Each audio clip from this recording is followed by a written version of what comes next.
What's going on, guys? CTG Matt back here with the title today. I am predicting the top 5 first basemen for the 2025 MLB season. First base is surprisingly a lot weaker than I thought it would be, honestly. The top 3 is pretty much banged out, guaranteed, solidified, basically. And then everyone else is kind of just a hodgepodge. I have a couple of honorable mentions I got to list. Guys like Yandy Diaz, Christian Walker, and Pete Alonso. Those 3 guys didn't make my list. Sorry. We will explain as we're going to start at 5, go down to 1, normal. We're going to start at 5, Kansas City Royals, Vinny Pasquantino, the Pasquatch. Some people are definitely looking around like, what? He chose Vinny Pasquantino? Yes, I did. He had a breakout 2024 season. He had 19 homers, 30 doubles, 97 RBIs, and a 111 OPS+. That doesn't scream elite. However, he had a late season thumb injury that cut his regular season short at just 131 games. Plus, on top of that, he's coming off of a 2023 season where he had a season-ending injury early in the season and missed a majority of the season. So, this was his first year back from a big injury, and again, he had another injury. That's really the big worry for Vinny P is, can he stay durable? Obviously, he came back for the playoffs for the Royals. Wasn't the same, if I'm being honest with you. He had a pretty rough playoffs, and you could tell that the thumb injury was really hampering his ability to swing the bat. Honestly, it's a shame that Vinny got hurt, too, because at the time of his injury, it appeared he was only getting better. In the first half, he had a 731 OPS, and in the second half, he was OPSing at 822 pre-injury. It really seemed like he was jumping up or turning the corner a little bit before that injury. It was really a bad sight to see, something you don't want to see as a Royals fan. A couple of big things I like about Vinny Pasquantino is he has a K rate in the 96th percentile and a whiff rate as well in the 96th percentile. Pretty impressive stuff. He doesn't swing and miss, and I really like that in a lot of players. It shows that they have good eyes on them and have the ability to just make good contact. His K rate was actually in the top 4% of MLB, fun fact. Vinny also had a 92nd percentile squared up rate, and he was in the 80th percentile for hard hit rate. So, although he is making a ton of contact, it is at least quality contact. So, for the amount of contact that he makes, it is quality. So, that shows future success, in my opinion. Pasquatch is kind of a middling fielder, though, if I'm being honest. He had -3 defensive runs saved. However, he also had 3 outs above average and was net neutral at worst, to be honest. Baseball Savant has his fielding run value at 2 for 2024, which is very respectable. While first base defense isn't the most important thing, I still factor it in because I do believe that it does matter. You can't have an absolute bagel on the defensive side of the ball and expect to win. Look at a team like the Yankees. They struggled at a lot of positions last season, and it got taken full advantage of in the playoffs. You can't be sloppy on defense and expect to win. You have to have somebody that's at least neutral, and that's what Vinny P is, neutral. Overall, Italian breakfast, Vinny Pasquantino had a middling 2024, but with his decent contact quality and a low K rate, I think he can put up big numbers in the 2025 season. Plus, us Guineas stay together. Health is just the biggest concern for Pasquantino, like I mentioned at the beginning. I think if he can put up a full season, he can be a 3-WAR guy. Of course, only 1.1 WAR this season would be a little bit disappointing. It was very disappointing, albeit. However, I think health, and on top of that, getting more comfortable playing in this lineup with Witt, Salvi, other guys, I think there's really a high ceiling on Vinny P. Plus, playing in Kauffman Stadium, it's not necessarily the most hitter-friendly. At number 4, we're going from a fellow Italian-American in Vinny Pasquantino to a fellow Matt in Matt Olson. Matt Olson has this weird case of the every other years. In 2019, he got MVP votes in Oakland with a 5-WAR season with 139 OPS+. Yes, a 139 OPS+, and he got MVP votes. Now, in 2020, he then has a pretty bad season, a mid-season. We could toss that out, though, and just say, well, it was the 60-game season, and it was only 2020, right? 2021 comes, and Olson again gets MVP votes, finishing in 8th. He puts up 5.8 WAR and a 153 OPS+, and then in 2022, he goes right back down to a 3.3 WAR and 120 OPS+ season. I don't know what to make of this. However, from 2022 to 2023, he puts up his damn magnum opus in 2023. 7.4 WAR and a 161 OPS+ in 2023 was just an insane year, and I don't think anybody predicted he could have done that twice in a row. However, what they didn't expect in 2024 was 3.8 WAR and a 118 OPS+. Wasn't his best year, all things considered. However, the whole Braves lineup was struggling, to be honest, with health and just with hitting in general. Michael Harris missed a ton of time. Acuna missed a ton of time.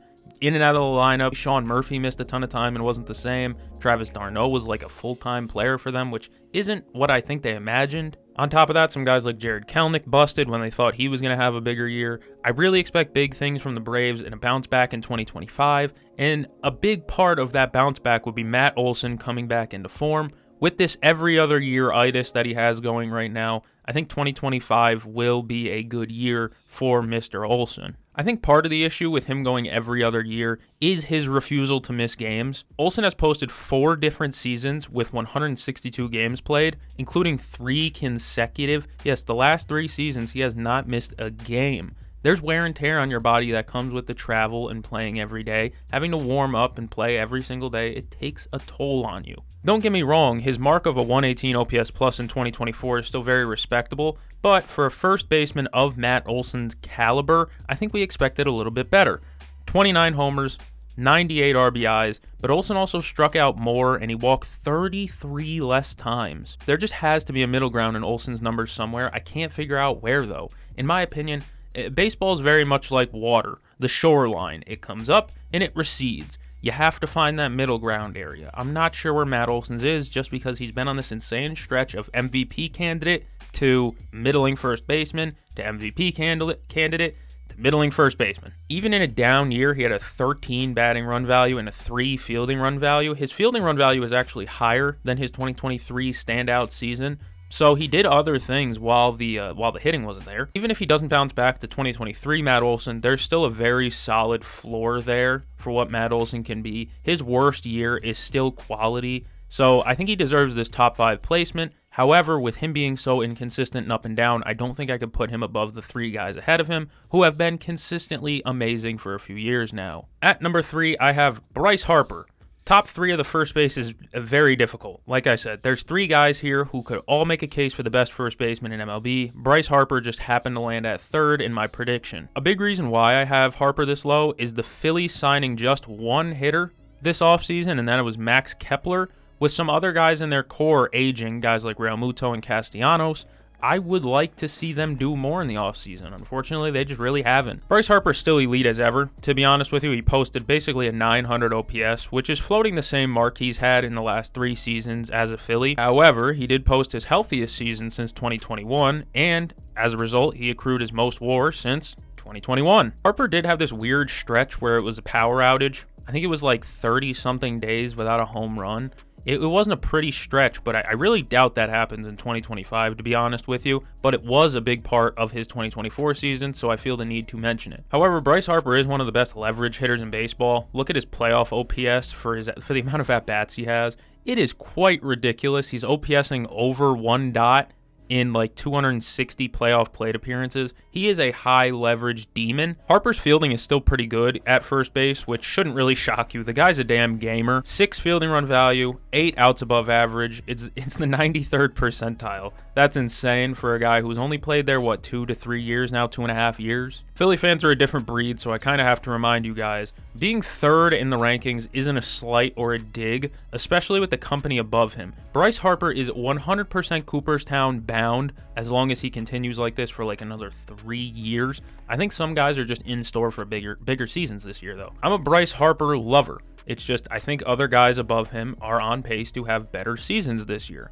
It's not a knock or a slight on Bryce Harper. I still love him as a player, and on top of that, I gassed up his playoff leverage hitting, and he's just incredible. Bryce Harper is a once-in-a-generational type player who went from overrated to underrated to now just everyone respects him and knows he's a Hall of Famer in the future. At number 2, this one's kind of the one I'm taking a risk on. It's Vladdy. What Vladdy did in 2024 was nothing short of amazing. He posted 6.2 WAR playing mostly first base, 166 OPS plus, 30 homers, 44 doubles, mashed the baseball. This is by far Vladdy's best season since 2021. He finished 6th in MVP voting this season. I think he finished 2nd in MVP voting in 2021. What I really like about this situation is that the Blue Jays are not content and they are trying to get better. They do not think that they are a rebuilding team. They've added the likes of Anthony Santander, and it's still floating around that maybe they add a guy like Pete Alonso in the future. I definitely thought about knocking Vladdy lower because, call me old-fashioned, but I still value first base defense. I think it matters a lot, and Vladdy just hasn't been able to give good defense at first base. Vladdy posted -7 fielding run value. That's good enough for the 7th percentile, -1 defensive run saved, and a -2.2 UZR. Just bad defensive numbers all around. The bat covers up the holes in Vladdy's game that's in the field or on the base paths, as he was in the 97th percentile or better, listen to this, in xWOBA, expected batting average, expected slugging, average exit velo, and hard hit rate. He killed the ball as per usual, but except this season, he got rewarded for it, as in prior seasons, he was mashing the ball and just hitting into a bunch of double plays. He's still not worried about launch angle, which is an interesting strategy that paid off in 2024, but as we saw in 2023, it really didn't. He hit into a lot of double plays in 2022 and 2023. But the one thing that I really do love about Vladdy's game is that he cut down the K rate and his walk rate went up. That's a really big reason as to why I moved him up in the rankings too. Vladdy mashes. All right, and I'm giving him benefit of the doubt, considering they added guys like Santander and potentially Pete Alonso, which would be huge for lineup protection for him. It's a team full of mashers and a couple of guys who are just pesky in the lineup, guys like Ernie Clement, who just fight and battle and hit little singles.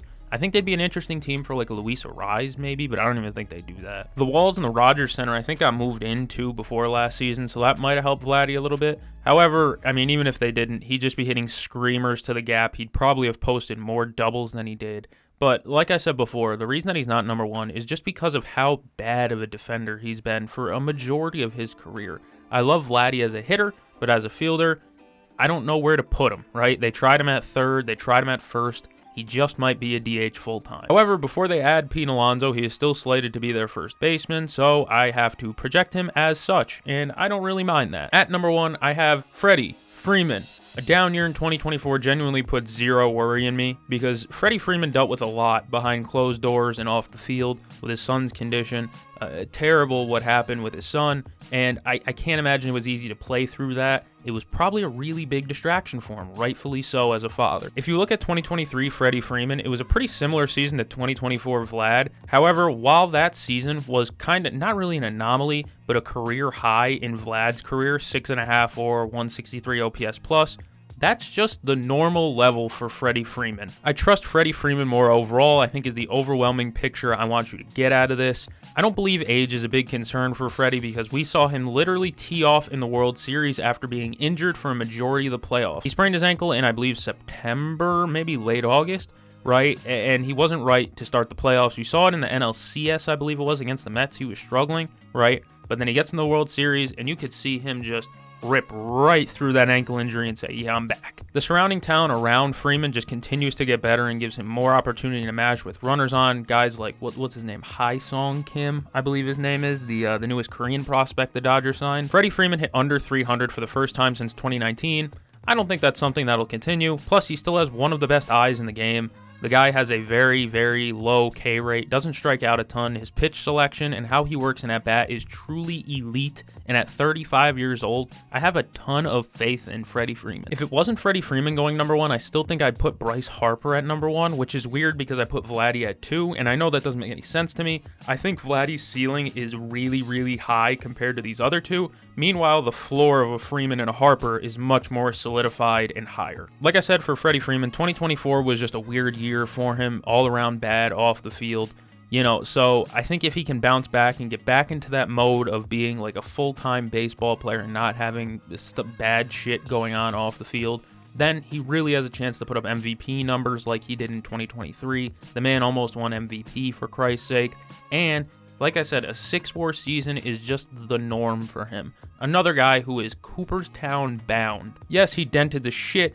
out of my Yankees in the World Series, and that upset me, and I may never forgive him for that. However, this is kind of a semi-apology by putting him number one in my predictions rankings. I genuinely believe he has maybe like the highest floors in baseball. His bad year is still elite. So those are my rankings. If you enjoyed, make sure to like, comment, share, subscribe actually. I really would like to have you around. You seem like a good guy, right? I'm gonna go catch the game. See you guys in the next.